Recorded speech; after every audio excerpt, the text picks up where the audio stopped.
2 ചായ. മാഡം ഒരു പഴം. വേണ്ട വേണ്ട. ഒരു ചായക്കുള്ള പാലേ ഉണ്ടാവുള്ളേ. ഓ കുഴപ്പമില്ല ഏട്ടാ. ചാക്കോ കട്ടൻ കുടിച്ചോ?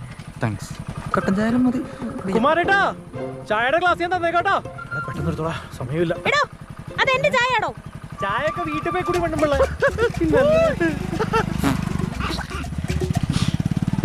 തന്നെ പൈസ കൊടുത്തേ. എടാ ബാല, നമ്മുടെ ഈ നിപ്പും ഈ വിനയും ഒക്കെ കണ്ടിട്ട് എഞ്ചിനീയർ സാർ നമ്മളോട് പറയുന്നു, എന്റെ ജീവിതത്തിൽ ഞാൻ ഇത്രയും സൽസ്വഭാവിയായിട്ടുള്ള ആമ്പിള്ളേരെ കണ്ടിട്ടില്ല. നിങ്ങൾക്കുള്ള സാങ്ഷൻ ഇതാ, പോയി ടർഫ് പണിയൂ. എവിടെ പറമ്പിന്റെ ആൾക്കാര്? അവിടെ ഓ ഞങ്ങളാ. വാ. നീ കൂവണ്ടായിരുന്നു. അശ്വത് പെണ്ണുപിള്ളെന്ന് വിളിച്ചൊരു കേട്ടിട്ടേ ഇല്ല. ബാല, ഇതില് ഫയർ എക്സിറ്റ് എവിടെ? ടർഫല്ലേ മാഡം, തുറന്നെടുക്കല്ലേ?